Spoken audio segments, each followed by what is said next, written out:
Good evening, students. So, I hope you have watched two previous videos of human health and diseases. And one video I made is about the diseases, all the six diseases given in NCERT.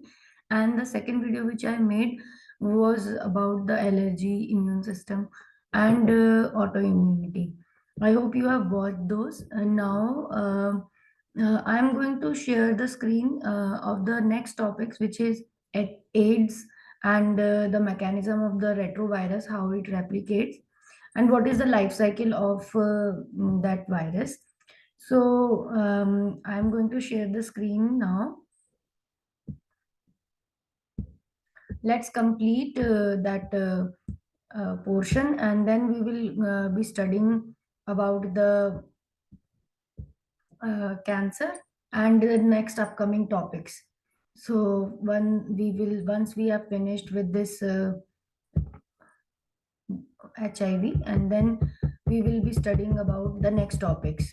So what about the life cycle of HIV? And HIV is the human immunodeficiency virus, and it is the virus which is the causal organism of the infection called as AIDS, acquired immunodeficiency syndrome.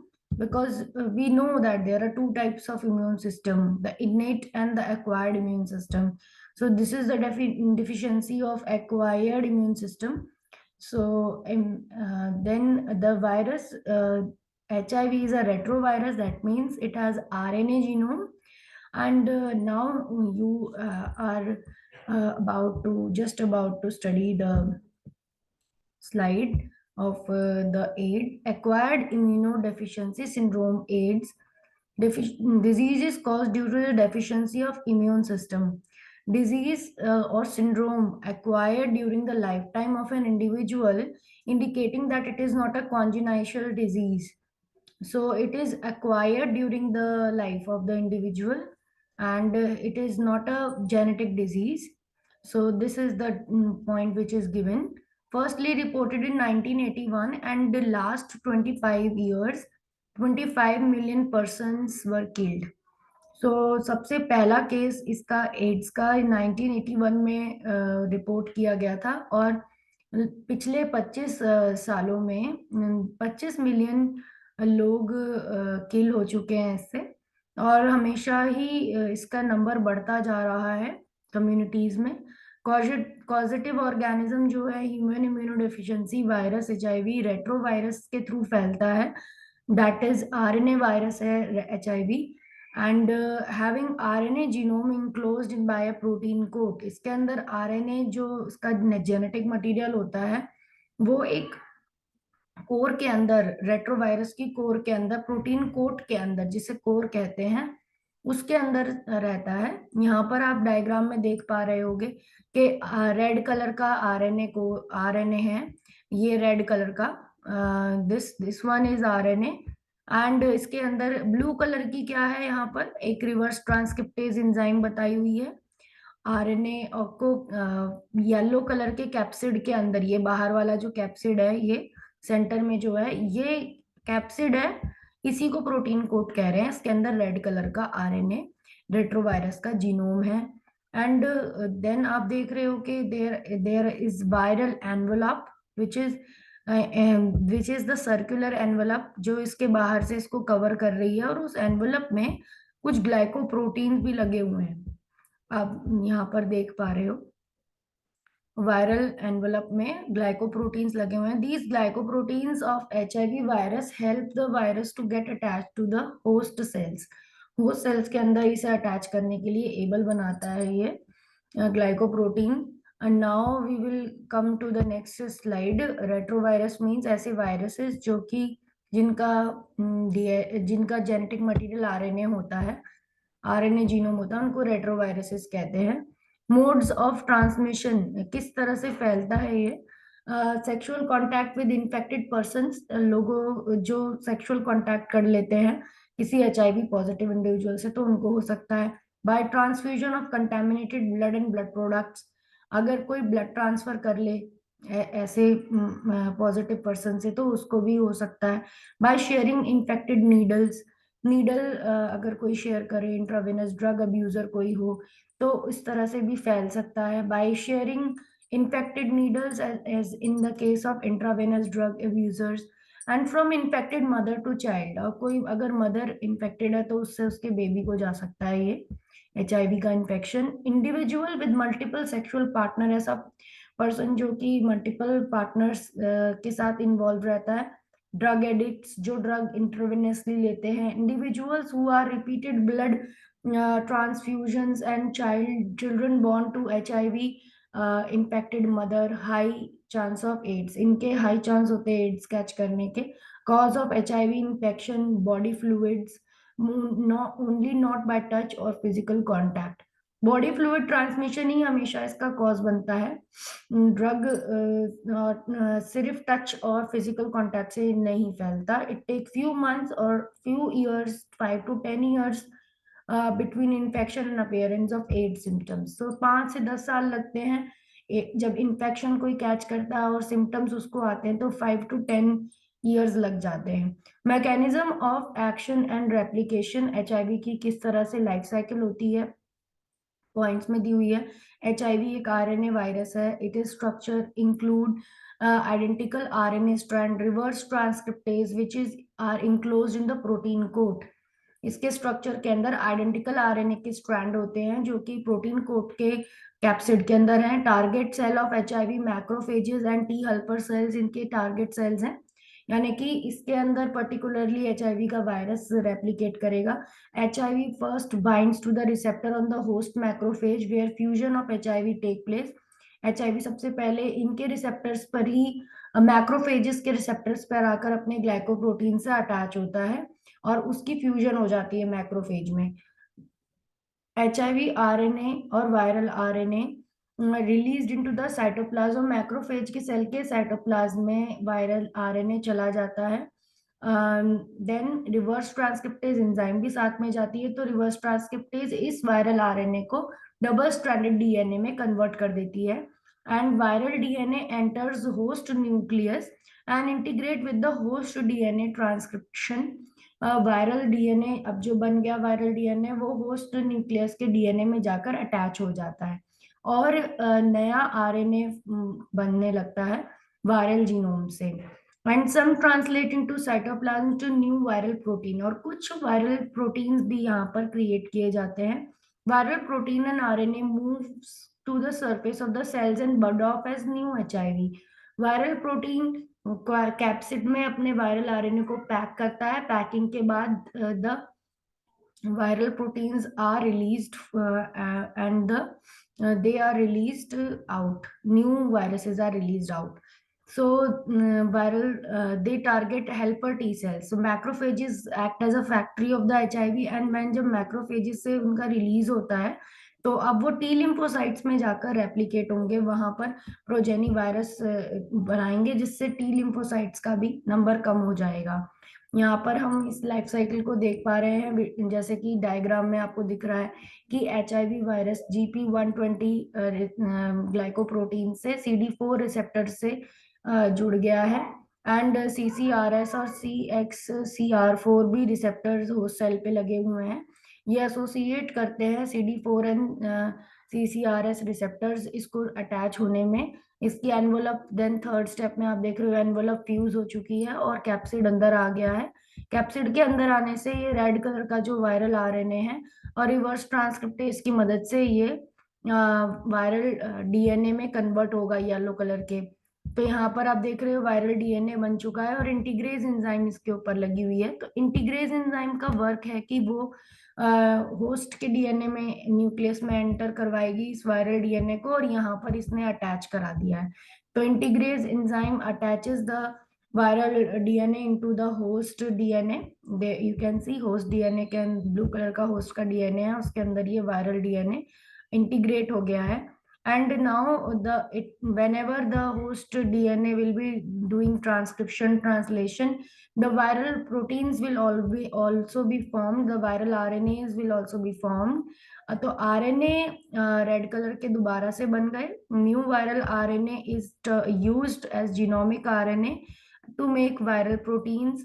कुछ का viral RNA से proteins भी synthesize हो गए, and ये फिर यहाँ पर सेल मेम्ब्रेन के पास आए और एनवोलप अपनी बनाई, इस वायरस ने अपने प्रोटीन कोट बनाया इस वायरस ने again, and it bud off, बाहर मैच्योर वायरियन रिलीज हो गया। तो आप 6 नंबर स्टेप पे देख रहे हो, new viral RNA and proteins move into the cell surface and they get released. Immature HIV is formed, and then mature HIV, the virus matures by protease enzyme। Protease enzyme इसको mature करके और release करा देती है। तो that is the life cycle of HIV, and how this is how the it replicate inside the T helper cells and macrophages. Now symptoms is HIV attack the helper T cells, reduction of the helper T cell number take place। जैसे ही ज्यादा amount में ये grow हो जाता है तो reduction हो जाता है टी हेल्पर सेल का नंबर का, which cause severe cellular immuno deficiency, cell mediated immune deficiency show होने लगती है ऑर्गेनिज्म के अंदर। और bouts of fever, diarrhoea, weight loss ये देखा जाता है, बहुत ज्यादा फीवर आता है, डायरिया होते हैं, वेट लॉस होने लगता है, highly susceptible to mycobacterium, viruses, fungi, parasites, toxoplasma, ये सारी बीमारियां उसको होने लगती है। Infected person become opportunistic to infections, infected person को जल्दी जल्दी वो अपॉर्चुनिस्ट बन जाता है इन्फेक्शन के लिए। डायग्नोसिस और ट्रीटमेंट के लिए आपको देखेंगे कि एलाइजा टेस्ट होता है, enzyme linked immunosorbent assay। This test is done to diagnose test for the HIV positive। Treatment of AIDS is done by the antiretroviral drugs। Antiretroviral drugs partially effective होते हैं ये, it can prolong the life of the HIV positive individual, and it can reduce the speed of multiplication of HIV virus inside the host, and drug can only prolong the life of the patient but cannot prevent death, which is inevitable। तो ये उसको थोड़ा time दे देते हैं person को। What about, have you heard about AIDS, what does it means, how does it harm us. तो ये आप इन आंसर्स को अब आप देख सकते हो अपने कि आपके मन में एड्स के बारे में कुछ मिथ्स होंगे, कुछ मिसकंसेप्शंस, या फिर आप कितना जानते हो एड्स के बारे में इन क्वेश्चन से आप, या किसी और से भी जब आप पूछते हो तो ऐसे क्वेश्चंस पूछते हो कि व्हाट इज HIV एड्स, तो आप बता सकते हो कि it is acquired immunodeficiency syndrome. How does it harm us, that means हमारी इम्यून सिस्टम को, एक्वायर्ड इम्यूनिटी को कम करके हम डेफिशिएंट हो जाते हैं। अगर किसी पर्सन को ये हो गया तो वो डेफिशिएंट हो जाता है इम्यूनिटी में, and act as a opportunistic for infectious diseases। Who can get it? The persons who are having multiple sexual partner, the persons who are who contact sexual contact with the HIV positive individual, who get blood transfusion anyhow or by the infected syringe, or the mother can transfer it to the baby। What causes it? कैसे होता है? HIV virus की वजह से होता है। It is a causal organism of AIDS. How can we stop it? By prevention is only cure of the HIV। What can we do for people who have it, जिनके अंदर ये है उनके लिए क्या कर सकते हैं? We have to be means it is not spread by touch and by physical contact. So सिर्फ टच करने से ये फैलता नहीं है, तो हमें उन्हें सोशली एक्सक्लूड नहीं करना उन पर्सन्स को जिनको ये है, बट बस हमें ये ध्यान रखना है कि उनको भी नॉर्मली उनसे बिहेव कर सकते हैं। एंड कैन बी क्योर्ड, क्या ये क्योर हो सकता है? कि it is not curable, because anti retroviral drug सिर्फ कुछ टाइम इस पेशेंट्स को देते हैं पर डेथ होती है उनकी। What does it look like? जब बहुत सारे टी लिम्फोसाइट्स कम हो जाते हैं तो इन्फेक्शंस बहुत ज़्यादा हो जाते हैं उस पर्सन को, high bouts of fever, diarrhoea, और उसको कई सारी बीमारियां हो जाती हैं, माइकोबैक्टीरियम की, फंगल की। Which of us has it? तो उन लोगों को ज़्यादा होता है जो हमने कैटेगरी बताई जिन पर्सन की, और जो इसके ट्रांसमिशन के मोड है। प्रिवेंशन क्या है HIV का? डोंट डाई ऑफ इग्नोरेंस, मतलब इग्नोरेंस की वजह से आपको नहीं मरना। प्रिवेंशन आपको करनी है चीजों की। If you know AIDS then no AIDS, जब आप अगर इसके बारे में अच्छे से जानोगे तो आपको होगा भी नहीं। जब आपको पता है कि ये इस तरह फैलता है तो उन चीजों का बस ध्यान रखना है। नेशनल एड्स कंट्रोल ऑर्गेनाइजेशन नाको है जो नॉन गवर्नमेंटल ऑर्गेनाइजेशन के साथ मिलकर नाको एंड एनजीओज बहुत सारी अवेयरनेस इसके लिए क्रिएट करते हैं एड्स के लिए, ताकि लोगों को जागरूकता आए। जब उनको जागरूकता आएगी तो दे विल प्रिवेंट देमसेल्व्स। अब हम दूसरा टॉपिक स्टार्ट करेंगे, that is the cancer. And let me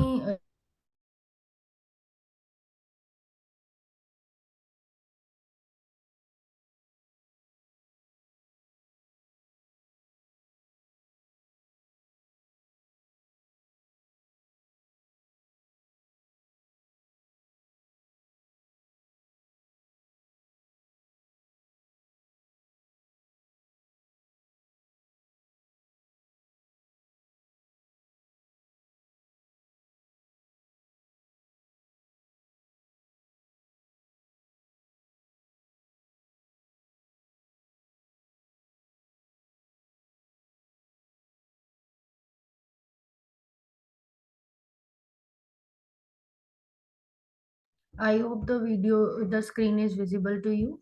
Salmonella typhi, these diseases we have discussed: pneumonia caused by Streptococcus pneumonia. Alveoli are filled with the fluid. Rhinovirus is causing the common cold. Malaria, it replicates in liver, RBCs, life cycle of malaria. And it's given in the book also. Amoebiasis we have done, and the symptoms of the amoebiasis, then ascariasis. And this is a table, you can take a screenshot of this also. Name of the disease typhoid, and the test by which we can diagnose it is Vidal test.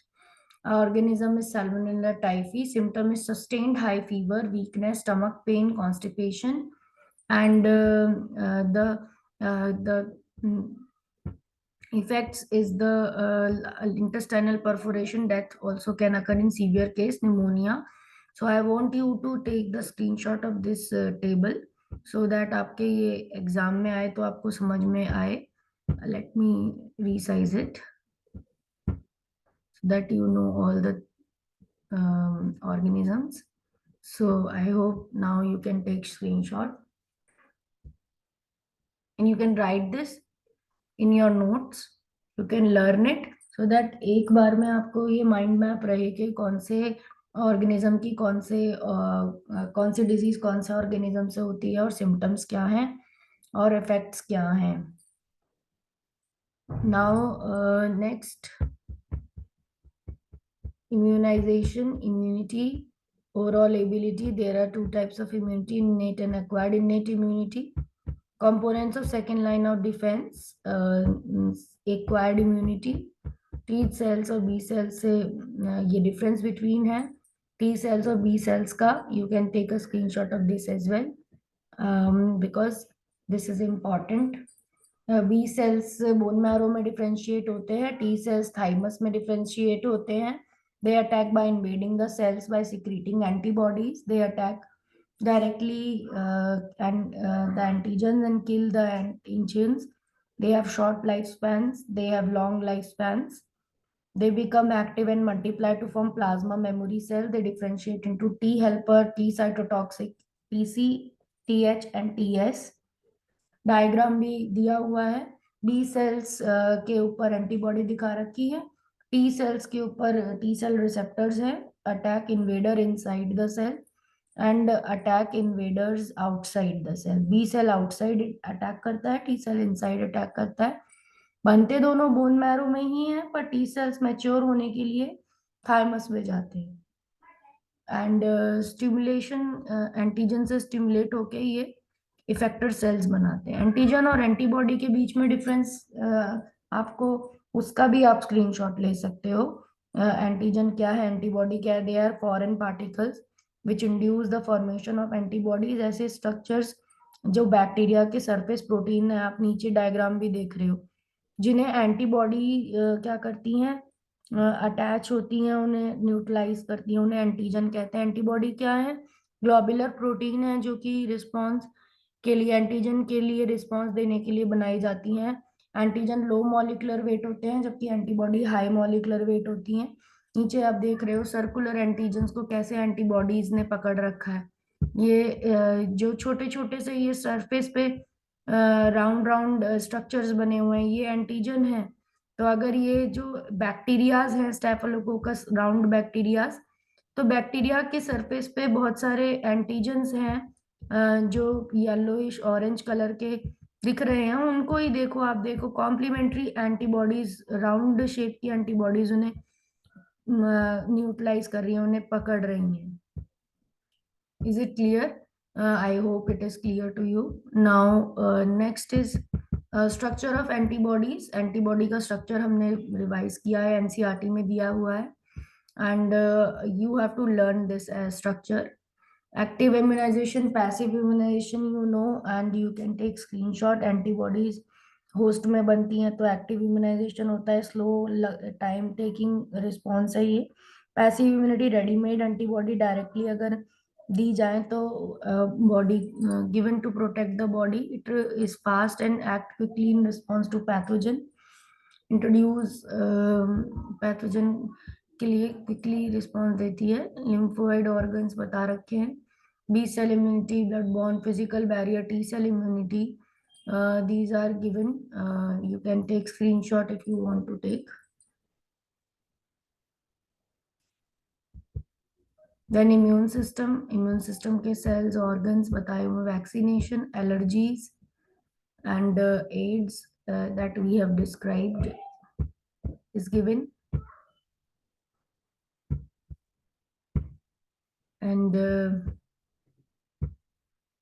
its structure is also given. 4 methods by which it transfer is also shown here. Unprotected sex with infected person, transfusion of infected blood products, sharing of contaminated syringes, needles, infected mother and child. तो इस तरह से हो जाता है किसी person को। Life cycle दिखा रखी है यहाँ पर HIV की। लाइफ साइकिल आपको एग्जाम में पूछी जा सकती है, इम्पॉर्टेंट क्वेश्चन है ये। ऐसा भी हो सकता है कि लेबल कुछ गायब हो, कुछ आपको लेबल्स दे रखे हो तो आपको फुल कंप्लीट करनी हो लाइफ साइकिल। एंड एंट्री बता रखी है यहाँ पर किस तरह से वायरस की एंट्री होती है। वायरल RNA आ जाता है, साइटोप्लाज्म में जाता है, new viral particle being assembled होने लगता है। डायग्नोसिस एलाइजा के थ्रू होती है। और किस किस चीज़ों से एड्स नहीं फैलता, तो हम लोगों को एड्स वायरस मच्छर के काटने से नहीं फैलता, साथ में खेलने से नहीं फैलता, हैंडशेक करने से नहीं फैलता, कफिंग स्नीजिंग से नहीं फैलता, स्विमिंग करने से भी नहीं फैलता, और बाथरूम शेयर करने से भी नहीं फैलता, एंड ईटिंग टुगेदर, खाने से भी नहीं, साथ में बैठ के खाने से भी नहीं फैलता। नाउ अब टॉपिक जो हम डिस्कस करने वाले हैं वो कैंसर है। Uncontrolled cell division leads to production of mass of cells called cancer. ऐसा सेल डिवीजन जो बहुत अनकंट्रोल्ड वे में ग्रो हो रहा हो, जिससे ऐसा गांठ जैसी बन जाए, उसको कैंसर बोलते हैं। Cancer cell property contact inhibition की खो देते हैं, उनकी ग्रोथ ऑटोमेटिकली खत्म नहीं होती, एक लेयर बनाने के बाद भी वो ग्रो होते रहते हैं, पाइल अप हो जाते हैं। इसी चीज को बोलते हैं कांटेक्ट इनहिबिशन को लॉस्ट होना। क्योंकि आप यहाँ देख रहे हो नॉर्मल सेल्स सिंगल लेयर के बाद ग्रो होना बंद कर देते हैं, सेल मूवमेंट होता है, सेल प्रोलिफरेशन, सेल एडहेशन हो जाता है, कांटेक्ट इनहिबिशन हो जाता है। बट कैंसरस सेल जब आप देखोगे दूसरी तरह, वो cancerous cell aren't motivated to change the direction upon contact, so they pile and grow over each other. Cancer cell एक दूसरे के ऊपर ही ग्रो होते जाएंगे। आप नीचे डायग्राम में देखो तो आपको पता चलेगा। यहाँ पर कैंसर सेल की स्लाइड भी दिखा रखी है। यहाँ पर कैंसर सेल हैं, ये एक दूसरे के ऊपर ग्रो होते जा रहे हैं, ग्रो होते जा रहे हैं, पाइल अप होते जा रहे हैं। इस तरह से बॉडी में कहीं पर भी सेल अगर कांटेक्ट इनहिबिशन खोते हैं तो वो कैंसर को राइज करते हैं। Cancer cell just continue to divide giving rise to masses of cell called tumours. Tumours बना देता है ये कैंसर सेल्स, बड़े बड़े ट्यूमर्स बना लेते हैं। Benign tumour normally remain confined to the original location and do not spread to other location. Benign tumor कहीं और नहीं जाता, जहां पर बनता है वहीं रहता है एंड लिटिल डैमेज करता है, इससे ज्यादा डैमेज नहीं होता है. Malignant tumors mass of proliferating cell called neoplastic or tumor cells. These cells grow very rapidly, invade and damaging surrounding tissues. These cell actively divide and grow. Malignant tumor के ऐसे masses होते हैं cells के जो कि neoplastic और tumour cells होते हैं. ये बहुत जल्दी जल्दी डिवाइड करते हैं, इन्वेड करते हैं, डैमेज करते हैं आसपास के सही हेल्दी टिश्यूज को. यहाँ आप देख रहे हो बिनाइन ट्यूमर इस तरह एक ही जगह पर उतना ही ग्रो हुआ है, पर मैलिग्नेंट कैंसरस सेल इन्वेड कर रहे हैं नेबरिंग टिश्यूज को. पहले यहाँ पर हुआ, फिर उसके आगे हो गया, फिर और आगे हो गया. अब ब्लड में आने के बाद वो किसी भी ऑर्गन में आप देखो ग्रीन कलर के सेल्स कहीं और भी जा सकते हैं. तो दिस इज कॉल्ड के cells are malignant tumours. Malignant tumour उसको हो रहा है, malignant tumour can spread, they can do metastasis. Even नीचे भी जो आपको माइक्रोस्कोपिक इमेज दिख रही है कि ट्यूमर के benign tumours are generally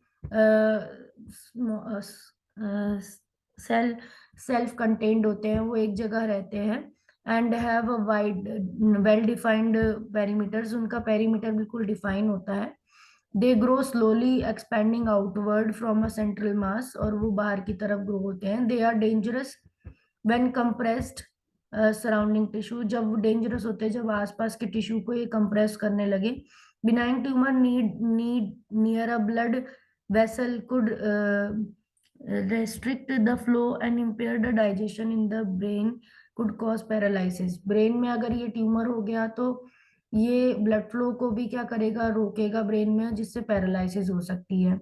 malignant tumour self contained नहीं होते and usually do not compress the surrounding tissue. Their growth is irregular invasion and adjacent cell में जाते रहते हैं. They are not localized in a process called metastasis. They shed the cells that travel through the bloodstream and infect tissues other location. They can even establish malignant growth in a different type of tissue. In breast cancer can spread to bone tissue.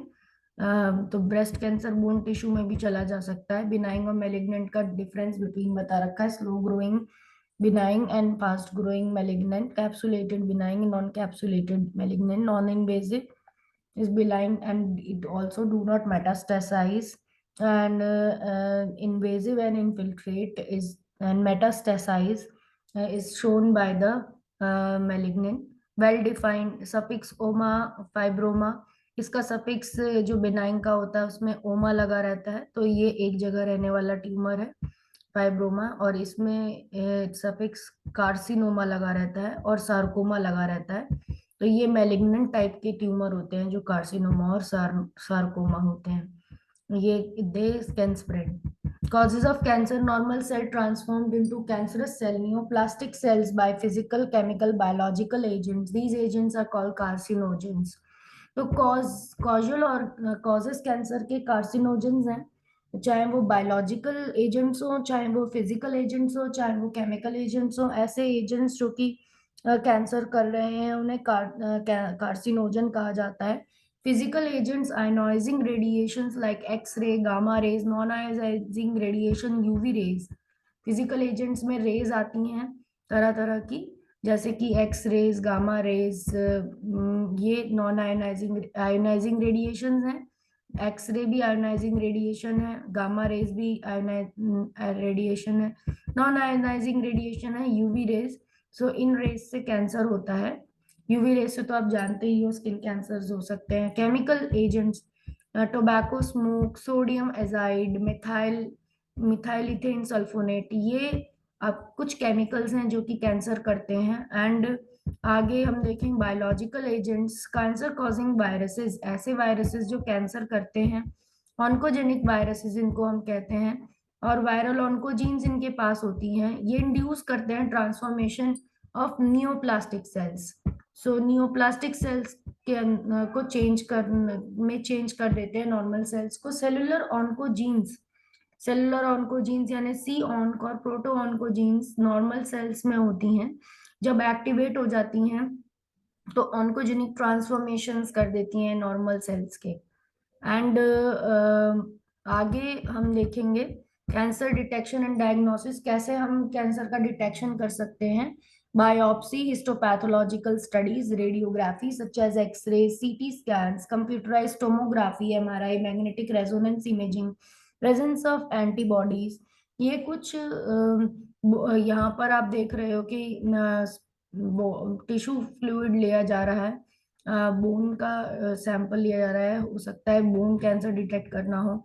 यहाँ पर एक person को CT scan के अंदर भेजा जा रहा है, तो सीटी स्कैन जैसे एक्सरे, कंप्यूटेड टोमोग्राफी, ये करी जाती हैं कैंसर पता करने के लिए। एमआरआई मशीन नीचे दिखा रखी है, एमआरआई मशीन के अंदर पर्सन को स्कैन के लिए भेजा जा रहा है।